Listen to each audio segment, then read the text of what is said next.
ہر ایک شخص سے اس کے فہم کے مطابق معاملہ کرنا چاہیے۔ سالگرہ یہ بجائے خوشی کے افسوس کی بات ہے کہ زندگی کا 1 سال کم ہو گیا۔ جس نے کسی ظالم کی مدد کی اس نے گویا اللہ کے غضب کو اپنے سر لے لیا۔ عملیات کے چکر میں نہ پڑنا۔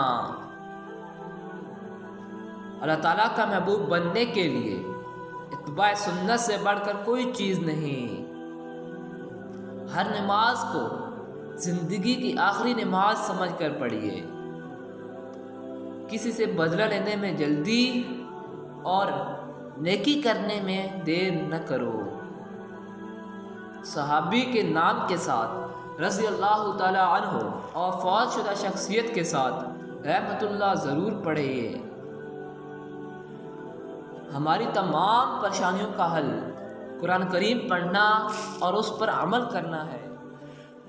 خاموش اے دل بھری محفل میں چلانا نہیں اچھا، ادب پہلا کرینہ ہے محبت کے کرینوں میں۔ حد المقدور ہر ایک سے نیکی کرو، خواہ وہ نیک ہو یا بد۔ عقل مند اگر خاموش رہے تو فکر کرتا ہے اور جب دیکھتا ہے تو عبرت حاصل کرتا ہے۔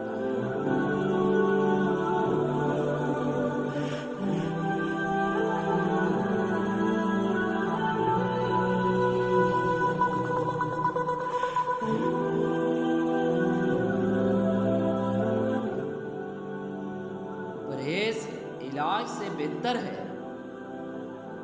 بوڑھے مسلمان کی تعظیم کرنا اللہ کی تعظیم میں داخل ہے۔ جو میانہ روی اختیار کرتا ہے وہ مفلس نہیں ہوتا۔ علم بے عمل ایک تکلیف دہ اوزار ہے اور عمل بغیر